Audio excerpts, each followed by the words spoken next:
বন্ধুরা, আজকে একটা নতুন গল্প নিয়ে আসলাম তোমাদের মাঝে। এটা সত্য এবং বাস্তব জীবনের ঘটনা। শেষ পর্যন্ত শোনার অনুরোধ রইল। শুনলে তোমার মধু চলে আসবে। দেরি না করে চলো শুরু করা যাক। আপনি আমার সাথে যে অন্যায়টা করেছেন সেটা কি ঠিক? আপনি কেমন মানুষ, একটা ছোট বাচ্চাকে বিয়ে করতে আপনার বিবেকে বাধা দিল না? আপনি বলুন, আমি কি স্বামীর সমস্ত দায়িত্ব পালন করার বয়স হয়েছে?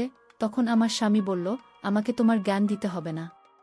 এখনকার যুগে 7-8 বছরের বাচ্চা মেয়ের সংসার করতে পারে। আমি তার উত্তরে বলেছিলাম, আমি পারব না।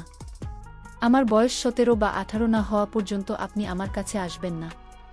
সে তখন আমায় জোর গলায় বলল, এত দম আমার কাছে পছন্দ না। তোমার বিয়ের বয়স হোক বা না হোক সেটা আমার দেখার বিষয় না। আমার কাজ আমাকে করতে দাও। এই কথাটা বলে সে আমাকে একটা ধাক্কা মেরে কাছে ফেলে দিল। তারপর জোর জবরদস্তি করে আমার সাথে সারা রাত। বাকি বিষয়টা গল্পটা শোনাচ্ছি। আমার মা কেমন আছে জিজ্ঞেস করতেন। এরপরে কথায় কথায় আমাকে উপদেশ দেয়া শুরু করতেন, যেটা তিনি প্রতিদিনই দিয়ে থাকেন। মা আমাকে বলতেন, মা আমার বোমাকে বিরক্ত করবে না, কারণ ও এখন ছোট মানুষ, তার সাথে জোর জবরদস্তি করার চেষ্টা করবি না। বাবা এখনো বয়স কম, বাচ্চা মানুষের সম্পর্ক তা বোঝার জন্য তার আরও কিছুটা সময় চায়। আমি কোনো সম্পর্কে কথা বলছি, তুই নিজেই বুঝতে পারছিস আমি কি বলতে চাইছি। সে এখনও খুবই ছোট, এর স্বামী স্ত্রীর সম্পর্কের কষ্ট হয়তো এখনও সে সহ্য করতে পারবে না। মায়ের কথা শুনে আমার মাথা নিচু হয়ে গেল। মায়ের এই একই কথা প্রতিদিন শুনে আমি ভীষণ লজ্জায় পড়ে যেতাম।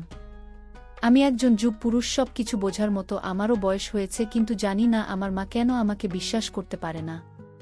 আজ অবধি আমি বুঝতে পারলাম আমার মা কি চায়। তিনি নিজেই আমার বিয়ে একটা ছোট মেয়ের সাথে করিয়ে দিলেন, আর বিয়ের পর থেকে প্রতিদিন আমার মা আমাকে একই উপদেশ দিয়ে যাচ্ছেন যে নিজের বউয়ের কাছে যাবি না, ওর সাথে কিছু চেষ্টা করবি না, ওকে কিছুটা সময়, আর এখনই তার সাথে ঘনিষ্ঠ হচ্ছে না। এই সম্পর্কে নেভানোর জন্য এখনও খুব ছোট। মায়ের এই কথাটা খুব অদ্ভুত লাগত যে মেয়ের বিয়ে হয়ে গেছে, যার বাড়ির লোকেরা তার বিদায় দিয়ে দিয়েছে, তাকে আমার মা এত ছোট প্রমাণ করত যেন সে কয়েক বছরের বাচ্চা মেয়ে। আমি প্রতিদিনের মতো মাথা নিচু করে বসে রইলাম। তারপরে যখন নিজের ঘরে গেলাম তখন আমার স্ত্রী মাথা নিচু করে ঘর থেকে বেরিয়ে গেল। আমি কিছুটা অবাক হতাম। আমি ওর স্বামী, কোনো পরপুরুষ না, কিন্তু ও সবসময় আমাকে দেখে সংকুচিত হয়ে থাকত। যখনই আমি ঘরে ঢুকতাম তখনই ঘর থেকে বেরিয়ে যেত। হ্যাঁ, আমি মানছি ওর বয়স কম, কিন্তু এতটাও না যে ও আমার সাথে বসে দুইটা কথা বলতে পারবে না। আমি তো আর মায়ের কথা ছাড়া কিচ্ছু করব না, সে যাই বলে আমি তা ও মানতে রাজি আছি। কিন্তু ও তো ভুল করেও আমার সাথে কথা বলে না। আমার বউয়ের নাম ইভা মনি, ওর বয়স এখন 12 বছর, আমার বয়স 20। আমি মানছি ওর বয়স কম, কিন্তু আমিও কোনো অশিক্ষিত অসভ্য লোক না যে ওকে কোনো কষ্ট দেব। আমার স্ত্রী হওয়ার পরেও নিজেকে আমার সামনে লুকিয়ে রাখতে এখন আমার মায়ের উপরে রাগ হচ্ছিল। এই সব কিছু আমার মায়ের কারণেই হয়েছে। তার প্রতিদিনের দেওয়া উপদেশ আমার বোনের মাথা খারাপ করে দিয়েছে, আর মায়ের উপদেশের কারণেও সবসময় আমার থেকে দূরে দূরে থাকত। মাঝে মাঝে আমার মনে হতো ইমামনি সত্যিই খুব অবুঝ মেয়ে, এসব ব্যাপারে কিছুই বোঝে না। আমি ওকে বিরক্ত করার চেষ্টা করতাম, তবু আমাকে দেখে খুব ঘাবড়ে যেত। রাতে আমরা দুজনে একই ঘরে ঘুমাতাম, আর নিজের বুকে এত কাছে দেখে মাঝে মাঝে রাতের বেলা আমার ঘুম আসত না। কিন্তু মাকে দেওয়া কসমের কারণে আমি কিছু পারতাম না। আমার মায়ের কথা মতো আমার বুকে কমপক্ষে 2 বছর সময় দেওয়া উচিত। ওর বয়স না বাড়া পর্যন্ত আমি যেন অপেক্ষা করি। একটা কথা আমি কিছুতেই বুঝতে পারতাম না যে যদি আমি ওর স্বামীর দায়িত্ব পালন না করতে পারি, তাহলে আমার মা ওর সাথে আমার বিয়ে কেন দিয়েছিলেন। কয়েক বছর অপেক্ষা করে তারপরে না হয় এই বিয়ে করতাম।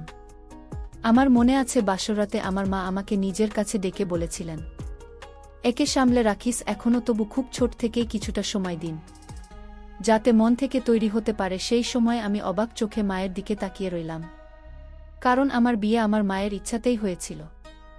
এই রাতের কথা ভেবে আমি না জানি কত স্বপ্ন আমার চোখে সাজিয়ে রেখেছিলাম। আমার মন উতলা হয়ে উঠেছিল নিজের স্ত্রীকে পাওয়ার জন্য, আর আমার মা আমার সমস্ত স্বপ্ন ভেঙে চুরমার করে দিন। আমার মুখে চিন্তার ছাপ দেখে আমার মা আমাকে বোঝাতে লাগল যে রাকেশ, চিন্তা করিস না। বেশ কিছুদিনের ব্যাপার, যখন সম্বন্ধে ব্যাপারে বুঝতে শিখবে আর বড় হয়ে যাবে তখন তুমি নিজের বিবাহিত জীবন শুরু করিস। কিন্তু এখন ওর সাথে কোনো কিছু না। যদি কিছু উল্টোপাল্টা হয়ে যায় তাহলে আমরা লোকের সামনে মুখ দেখাব। কিভাবে? মায়ের কথা শুনে আমি অবাক হয়ে গেছিলাম। তিনি নিজের যুবক ছেলের বিয়ে দিয়ে এ কেমন কথা বলছেন? আমি একটা যুব পুরুষ, আমারও কিছু চাহিদা আছে, নিজেকে সামলাব কিভাবে? আমি মায়ের দিকে অবাক চোখে তাকিয়ে বললাম, যদি আমার স্ত্রী এখন যুবতী না হয়ে থাকে আর সে যদি আমার থেকে আলাদা থাকে, তাহলে এরকম মেয়ের সাথে আমার বিয়ে দিয়েছেন? দুনিয়াতে কি মেয়ের অভাব পড়েছিল? আমি একটা যুব পুরুষ, কোনো ছোট বাচ্চা না যে নিজের স্ত্রী বড় হওয়ার জন্য অপেক্ষা করব। আমার কথা শুনে আমার মা লজ্জিত হয়ে বলল, সমস্যায় পড়েছি, বিয়ে তাড়াতাড়ি দিতে হয়েছে। মেয়েটা সুন্দরী আর সরল, কিন্তু অনাথ। ওর দাদা বৌদির যত তাড়াতাড়ি সম্ভব ওকে বাড়ি থেকে বিদায় করতে চায়। তাই তো ওর সাথে একটা বিবাহিত বুড়ো সম্বন্ধ দেখেছি, আমার বান্ধবীর মেয়ে। আমি ওকে এরকম অবস্থায় ছাড়তে পারিনি। যদি ওর বিয়ে তো সাথে না দিতাম তাহলে এতদিনে ওর দাদা ওর কপাল পুড়িয়ে দিতে। ওর জীবন বাঁচানোর জন্য ওর বিয়ে তোর সাথে দিয়েছি। এই সত্যটা জেনে আমি চুপ হয়ে গেলাম। আমার মা আমার মাথায় হাত দিয়ে বললেন, আশা করছি তুই আমার মান যাবি। এখনই তুই তোর স্ত্রীকে কিছু করিস না, ওর থেকে দূরত্ব বানিয়ে থাকিস। মায়ের এরকম কথা শুনে আমার রাগ তো হয়েছিল, কিন্তু আমি তবু চুপ করে গেলাম। আমার মনে হয়েছিল যে আমি কোন ছোট মেয়েকে বিয়ে করেছি, কিন্তু যখন ঘরে গিয়ে বুকে দেখলাম তখন তো অবাক হয়ে গেলাম। অবশ্যই ওর বয়স কম ছিল, কিন্তু আমার কাছে মনে হয়েছিল সে যুক্তি ছিল। ওকে দেখে আমার হৃদয়ে বেইমান হয়ে উঠেছিল। কম বয়সী হওয়ার পরে ওকে দেখার মতো ছিল, এই কারণে ভালোভাবে আমার সাথে মানিয়ে যেত। কিন্তু আমি আমার মায়ের কথা মনে করে খুবই কষ্টে নিজেকে সামলে নিলাম। না হলে ইভা মনের সৌন্দর্য তো আমাকে পাগল করেছিল। আমি ওর পাশে বসেও খুব ভয় আছে বলে মনে হলো, তাই ওকে বললাম, চিন্তা করো না, আমি তোমার কোনো ক্ষতি করব না, আমাকে ভয় পাওয়ার দরকার নেই। আমি যখন ওর পাশে গিয়ে বসলাম তখন সে ভয়ে কাঁপছিল। আমি অনুভব করতে পারছি যে ওর চোখে জল এসে গেছে, ওর গোলাপি মুখ ভয়ের কারণে সাদা হয়ে গেছে। আমি ওকে সান্ত্বনা দিয়ে বললাম, ইভা মনি, তোমার এতটা ভয় পাওয়ার দরকার নেই, আমি তোমার সাথে কোনো জোর করব না। আমি অবাক হয়ে ভাবছিলাম যে ও আমাকে দেখে এতটা ভয় কেন পাচ্ছে। ওর চোখে মুখে ভয় পরিষ্কার বোঝা যাচ্ছিল, যদিও আমি কোনো শব্দিত টাইপের মানুষ না। সবে মাত্র কিছুদিন আগে আমি চাকরি পেয়েছি আর আমার মা হঠাৎ করে আমার বিয়ে দিয়ে দিলেন। আমি তো এই হঠাৎ বিয়ের কথা শুনে হতভম্ব হয়ে গিয়েছিলাম। আমার ছোট ভাই পড়াশোনা করার জন্য বাহিরে আছে, মা ওর জন্য অপেক্ষা করেন, এই সময় সেখানেও পরীক্ষা আছে। আর এদিকে আমার বিয়ের তোড়জোড় চলছে। আমি আমার ভাইয়ের কাছে ফোন করে ক্ষমা চেয়েছিলাম। তখন ও আমাকে বলেছিল, কোনো ব্যাপার না দাদা, আমি সব জানি, কিন্তু পরীক্ষা আছে বলে আমি আসতে পারছি না। সামনের পুরো মাস আমি খুব ব্যস্ত থাকব। তুমি বিয়ে করে নিজের বিবাহিত জীবন ভালো করো, আমাকে নিয়ে চিন্তা করার কোনো দরকার নেই। ভাইয়ের রাগ না হওয়া আমাকে পুরোদমে অবাক করে দিয়েছিল।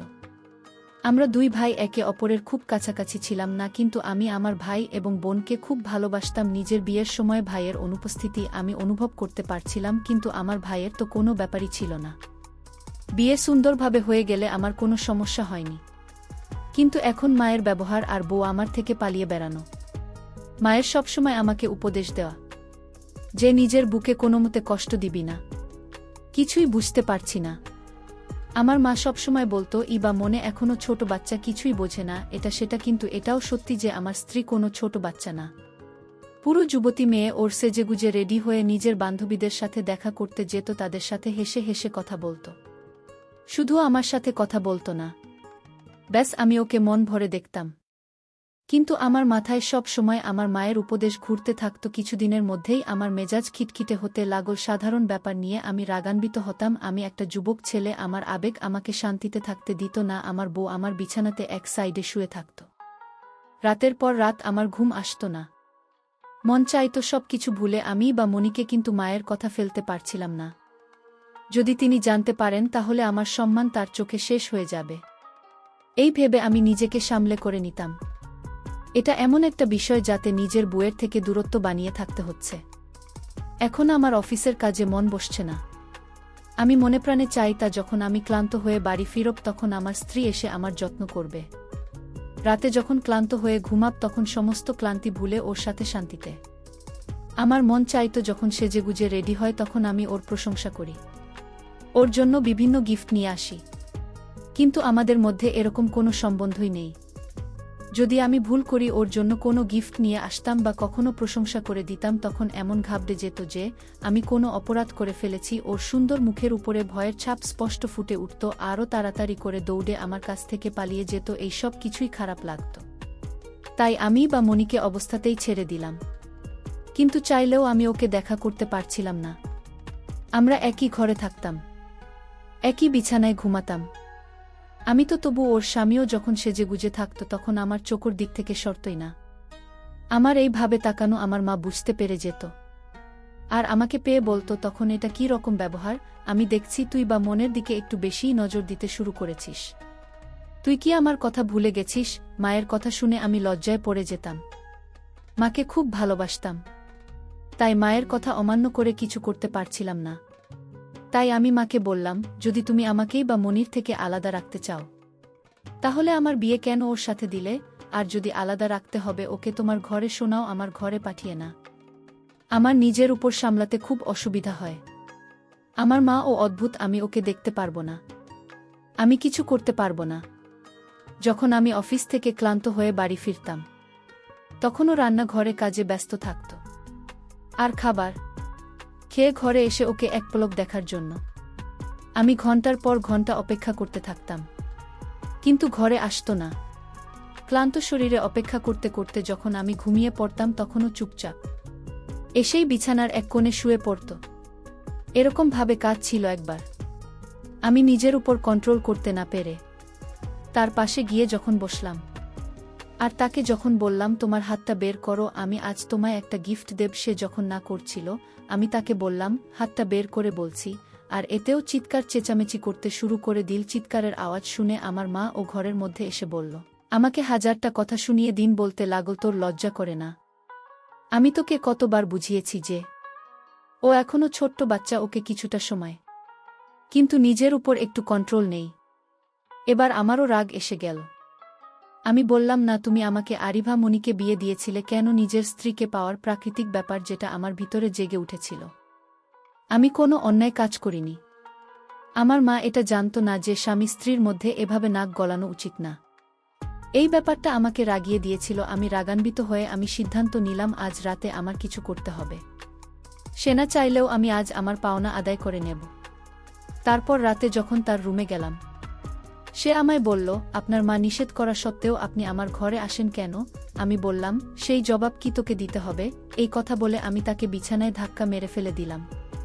তারপর বন্ধুরা বুঝতেই পারছেন কি করেছিলাম। কিন্তু বন্ধুরা, আমি তা করে ভুল করেছিলাম, কারণ কিছুক্ষণ পর আমার স্ত্রী অজ্ঞান হয়ে পড়েছিল। তারপর তাকে হাসপাতালে নিয়ে গেলাম। কিছুদিন সে সুস্থ হবার পর তাকে বাড়িতে নিয়ে আসলাম। তারপর কিছুদিন পর আমি ইতালি চলে গেলাম।